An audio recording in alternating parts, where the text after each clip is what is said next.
दोस्तों जैसे कि आप लोग जानते हैं कि उत्तराखंड में यहाँ पर प्रवक्ता हो, आपका यहाँ पर पुलिस हो, फॉरेस्ट गार्ड हो, पटवारी, लेखपाल, जितनी भी भर्तियां हैं उन सभी के लिए उत्तराखंड करंट अफेयर की जीके आपकी सभी के लिए इंपॉर्टेंट है। Current affair plus statics GK आपको यहाँ पर देखने को मिल जाएगा, जो कि मोस्ट इंपॉर्टेंट है और क्लास डेली बेसिस पे आपका 6 PM पे चलती है। इसमें आपके यहाँ पर इससे पहले मैंने यूकेपीएससी के प्रीवियस ईयर के क्वेश्चन करा रखे थे, बीच में और कराएंगे। और जब तक करंट अफेयर के क्वेश्चन हैं, इसमें करंट अफेयर के क्वेश्चन भी आपके डेली बेसिस पे चलेंगे। और इसमें सारा का सारा जो 6 बजे क्लास आएगी वो आपके लिए काफ़ी महत्वपूर्ण हो। किसी की एग्जाम की तैयारी करने यूके ट्रिपल हो या यूकेपीएससी जितने भी आपके एग्जाम्स होंगे उन सभी के लिए काफ़ी इंपॉर्टेंट आपके हैं, ठीक है।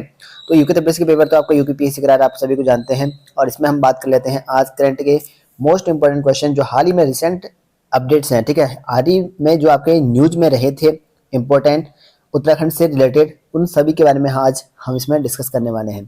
क्वेश्चन नंबर फर्स्ट है कि आईआईटी रुड़की के नए निर्देशक यहाँ जो है हाल ही में नियुक्त किए गए हैं, उनका नाम बताना है आपको, ठीक है।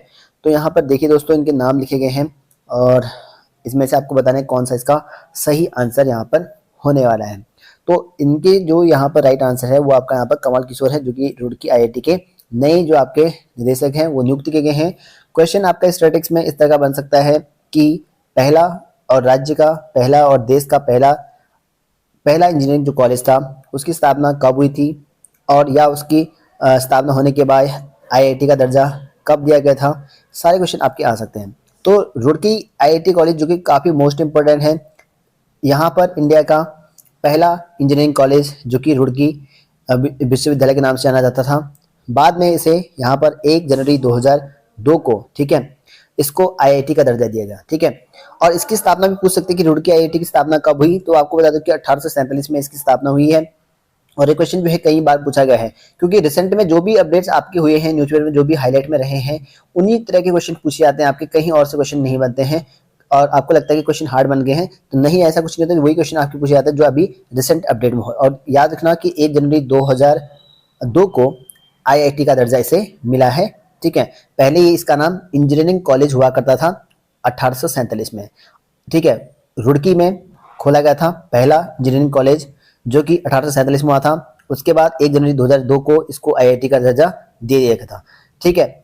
और यहाँ पर बात करूँ राज्य में, अगर पहली महिला इंजीनियरिंग कॉलेज के बारे में क्वेश्चन आता है कभी कभी, तो इसका खोला गया था आपका देहरादून में पहला इंजीनियरिंग महिला कॉलेज खोला गया था। और वहीं अगर बात करो राज्य में, वो देश का पहला कृषि विश्वविद्यालय कौन सा था, तो पंतनगर जो यूनिवर्सिटी में आपका जेबी पंत कृषि एवं प्रौद्योगिकी विश्वविद्यालय है, पंतनगर में स्थित है। पंतनगर उधमसिंह नगर के अंदर आता है। 1960 में हुआ था इसकी स्थापना। वो भी आपका देश का पहला और राज्य का पहला कृषि विश्वविद्यालय है, इसको भी आपको याद रखना है। और बात करें अगर उत्तराखंड में राज्य का पहला डीम्ड विश्वविद्यालय, तो आपका गुरुकुल कांगड़ी विश्वविद्यालय है। 1962 में, ठीक है, 1962 में इसकी स्थापना हुई है। कहीं कहीं पर आपको 1902 भी देखने को मिल सकता है, ठीक है। तो 1962 में इसकी स्थापना हुई है। ऐसी राज्य का प्रथम मेडिकल विश्वविद्यालय, ये भी आपका आ सकता है, ये भी आपका देहरादून में है। Himalayan institute of medical science, ये भी आपको इंपॉर्टेंट याद रखना है। Himalaya institute of medical science, ये आपका राज्य का पहला मेडिकल कॉलेज है जो कि देहरादून में स्थापना हुई। और इसकी जो ईयर है 1989 में इसकी स्थापना हुई। तो एक ही क्वेश्चन से हमने लगभग 10 क्वेश्चन बना लिए हैं, आपको पता चल गया होगा। और ऐसे आपका आता है कि जो उत्तराखंड मुक्त विश्वविद्यालय उसकी स्थापना कब हुई, कुमाऊं विश्वविद्यालय की स्थापना कब हुई, तकनीकी विश्वविद्यालय की स्थापना कब हुई। तो ये सारे क्वेश्चन आते हैं आपके। और अभी जो है पूर्व में कुल कितने केंद्रीय विश्वविद्यालय उत्तराखंड में है, ये क्वेश्चन भी आता है आपका। कमेंट करके बता सकते हैं कि ये आपके अभी केंद्रीय विश्वविद्यालय उत्तराखंड में कितने हैं। अगला बात कर लेते हैं, काफी मोस्ट इंपोर्टेंट हाईलाइट आपका चर्चा में रहा है। देश के दूसरे सीडीएस की नियुक्ति हो चुकी है, जिनका नाम है आपका अनिल चौहान। तो वर्तमान अगर बात करें, क्वेश्चन अगर आया कि वर्तमान में सीडीएस कौन है, तो अनिल चौहान है। अनिल चौहान का मूल निवास संबंध है उत्तराखंड के किस जिले से, ये क्वेश्चन पूछा गया है। टिहरी है, रुद्रप्रयाग है, पौड़ी है, देहरादून है। तो इसका जो सही आंसर है वो आपका पौड़ी गढ़वाल है। तो पौड़ी गढ़वाल के निवासी हैं अनिल चौहान, जो कि फर्स्ट अगर बात करूं मैं बिपिन रावत थे, जिनका आपको पता कि तमिलनाडु के कई जंगलों में हाल ही में जो है प्लेन क्रैश हुआ गया था। लगभग 4-3 महीने के बाद जो है उनको अब यहाँ पर चेंज करने के बाद नहीं बनाए गए हैं अनिल चौहान, क्योंकि पहले देश के पहले सीडीएस थे आपका बिपिन रावत, जो कि अभी हाल ही में शहीद हुए हैं। और उनकी जगह पर अब नई सीडीएस जो कि सेकंड सीडीएस हैं उत्तराखंड के हैं से ही बने हैं, उत्तराखंड से ही बने हैं, पहले भी उत्तराखंड से ही थे। और देश के दूसरे नंबर के सीडीएस बने हैं वर्तमान में अनिल चौहान। इनको आपको याद रखना है। इनका संबंध पौड़ी जनपद से है।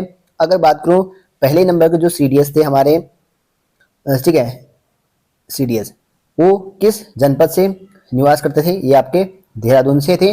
और क्वेश्चन आता है कभी कभी कि जनरल बिपिन रावत, क्योंकि हाईलाइटेड में है कि उनका किस बटालियन से संबंध है, सेंट्रल लेवल में क्वेश्चन पूछा गया था। याद रखना आपको गोरखा बटालियन, ठीक है, गोरखा बटालियन से उनका संबंध था।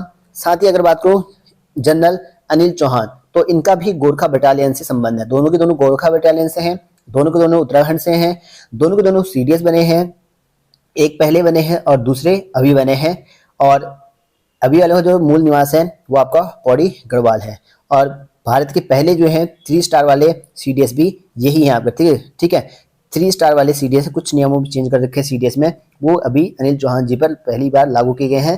तो 3 स्टार वाले पहले सीडीएस वे आपके अनिल चौहान बने हैं, जो कि उत्तराखंड के पौड़ी गढ़वाल के निवासी हैं, ठीक है, काफी मोस्ट इंपॉर्टेंट है, ठीक है। अगला बात कर लेते हैं यहाँ पर, ये भी काफी मोस्ट इंपॉर्टेंट है। प्रवीण राणा का संबंध निम्न में से है, तो कमेंट करके बताइए। लोक गायक हैं, राजनीति से संबंध है, एथलीट से है और पर्वतारोही है। इसका सही आंसर हो जाएगा आपका पर्वतारोही, ठीक है, आंसर क्या हो जाएगा पर्वतारोही। इनसे संबंध है जो कि प्रवीण राणा का संबंध है। हाल ही में इन्होंने जो है एवरेस्ट फतह किया है, ठीक है, एवरेस्ट पे जो है ये चढ़ चुके हैं अभी हाल ही में, इसी वजह से चर्चा में रहे थे। इसलिए आपको याद रखना है कि प्रवीण राणा का जो संबंध है पर्वतारोही से है और इनका जो है हाल ही में एवरेस्ट में फतह की है। अभी हाल ही में आपको कमेंट करके बताना है किस जगह पर, कौन से पर्वत पर अभी चढ़ने वाले कुछ पर्वतारोही की जो है मौत हो चुकी है, अभी हाल ही में काफी हाईलाइट में रहा है। इसके बारे में हम करंट अफेयर में बाद में क्वेश्चन करेंगे। फिलहाल आप कमेंट करके बता सकते हैं कौन सी चोटी थी, कौन से जनपद में था और किसकी अभी हाल ही में एक एवरेस्ट फतह करने वाली उनकी मृत्यु हुई है, ठीक है, उसका नाम भी आपको कमेंट में करना है। अगला क्वेश्चन है कि चर्चा में रहा नरसिंह मंदिर स्थित है, तो नरसिंह मंदिर ये स्थित है कहाँ पर है, क्योंकि यह हाईलाइटेड रहा है, हाल ही में चर्चा में रहा है न्यूज़पेपर में। इसका आंसर भी आपको बताना है। तो नरसिंह मंदिर आपका है जोशीमठ में है। कहाँ पर है, जोशीमठ में है, तो बी ऑप्शन आपका बिल्कुल सही हो जाएगा।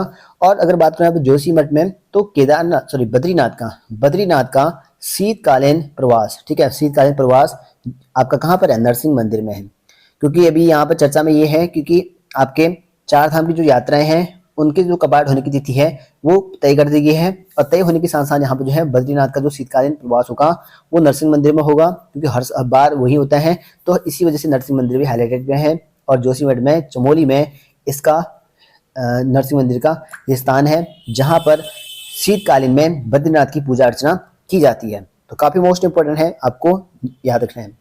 अगला क्वेश्चन है कि चर्चा में रहा गुलाब घाटी किसे कहते हैं, मतलब कि चर्चा में रहा है काफी फेमस। और गुलाब घाटी ये आपका है रानीखेत, हल्द्वानी, रानीबाग, कोटद्वार। तो आपका यहाँ पर कौन सा आंसर हो जाएगा, रानीबाग, ठीक है। रानीबाग को क्या बोलते हैं, रानीबाग को गुलाब घाटी बोलते हैं, जो कि मोस्ट इंपोर्टेंट है। और यहाँ पर जो है अभी हाल ही में शीतला देवी मंदिर जो कि काफी चर्चा में भी रहा था, जो कि रानीबाग में स्थित है। और कमेंट करके बता सकते हो कि रानीबाग में कौन सी नदी बहती है, कौन सी निकट आपकी रहती है। मनसा देवी मंदिर कहाँ स्थित है, मनसा देवी मंदिर फेमस है क्योंकि पूछे जाने की संभावना इसी वजह से है क्योंकि यहाँ पे न्यूज में काफी चर्चा में रहे थे। और ये आपका हरिद्वार में है, सभी को पता होगा कि मनसा देवी मंदिर हरिद्वार में है, शिवालिक पर्वत की श्रृंखला पर स्थित है। और इसमें जो है इच्छा पूर्ण करने वाली माँ भी कहा जाता है। इसको क्या कहा जाता है, इच्छा पूर्ण करने वाली माँ के नाम से भी दर्जा है दिया जाता है। और इसका अगर निर्माण बात करूँ तो राजा गोला सिंह, ठीक है, क्या है, राजा गोला सिंह, इन्होंने यहाँ पर 1811 से लेके 1815 के बीच में इसके निर्माण की तिथि बताई जाती है। और साथ में यहाँ पर जो है समुद्र मंथन के बाद अमृत की बूंद गिरने की बात भी यहाँ पर चर्चा है, ठीक है। तो यहाँ पर जो है फेमस ये भी है क्योंकि मनसा देवी में जब आपका समुद्र मंथन किया गया था उस टाइम पे अमृत की बूंदें यहाँ पर गिरी है, ऐसा यहाँ पर माना जाता है। और यहाँ पर जो मनसा देवी की मंदिर है उसमें आपके 3 मुख हैं और यहाँ पर 5 भुजाएं हैं, ठीक है, 3 मुख हैं और 5 भुजाएं हैं। तो मनसा देवी मंदिर जो कि हरिद्वार में स्थित है, काफी मोस्ट इंपोर्टेंट है, इसको भी आपको याद रखना है। अगला क्वेश्चन है कि रानी झील कहाँ स्थित है, तो रानी झील आपकी यहाँ पर रानी झील है, भालू डैम है, अभी हाल ही में जो है यहाँ पर चर्चा का विषय में रहा था यहाँ पे रानी झील और भालू डैम। तो रानी झील और भालू डैम अगर आएगा, ठीक है, भालू डैम और रानी झील ये दोनों का संबंध जो है आपका रानीखेत से है। अगर जनपद आएगा तो अल्मोड़ा जनपद हो जाएगा आपका, नहीं तो पर्टिकुलर जो स्पेस है आपका यहाँ पर जो स्थान है वो आपका रानीखेत हो जाएगा। तो रानीखेत आपका भालू डैम और रानी झील दोनों के दोनों इंपॉर्टेंट हैं। और ये अंग्रेज कालीन यहाँ पर जो है रानी को लेकर भी चर्चा में है। गोल्फ स्टेडियम भी है यहाँ पे रानीखेत में, और अंग्रेजी ज़माने की काफ़ी फेमस चीज़ें भी हैं यहाँ पे, इसलिए आपको रानीखेत याद रखना है। क्वेश्चन कम थे लेकिन हमने क्वेश्चन काफ़ी ज़्यादा पढ़ लिए हैं, जैसे कि आपको पता होगा, ठीक है, क्योंकि इसमें जो है क्वेश्चन मैंने इंक्लूड कम किए हैं, और लेकिन कुछ डिस्क्राइब ऐसे किए हैं जो आपके लिए काफ़ी मोस्ट इंपॉर्टेंट है, स्टैटिक्स से रिलेटेड आपके रहते हैं। तो ऐसे हम डेली बेसिस पे लेके आएंगे। फिलहाल आज की वीडियो में इतना ही, और अगला जो क्वेश्चन होंगे वो हम बात करेंगे अगले वीडियो पे। जैसे कि आपके यहाँ पर कुछ मंदिरों की चर्चा इसलिए हम कर रहे हैं यहाँ पे, क्योंकि मंदिर अभी जो है हाल ही में आपके नवरात्रि हुई थी, नवरात्रि में काफ़ी फेमस जो मंदिर थे उनकी चर्चा की गई है, इसी वजह से मंदिरों के बारे में हम बात करेंगे, ठीक है। और एक आध और मंदिर हैं जो कि मोस्ट फेमस हैं, कुछ चीज़ें हैं जैसे में आपके बांध में हैं, वो हाल ही में जो है कुछ चीज़ें कही गई इसमें, और बहुत सारी जो आपके कुछ चीज़ें रूल और कुछ नई जो है चीज़ें चेंजेस हो रखी हैं, सारा कुछ मैं आपको करंट अफेयर में कराते रहूँगा। और बने रहे हमारे चैनल के साथ, और सब्सक्राइब प्लीज़ कर लेना, साथ में घंटी वाला आइकन प्रेस करना भूलना, इससे अपडेट मिलते रहेंगे चैनल के माध्यम से।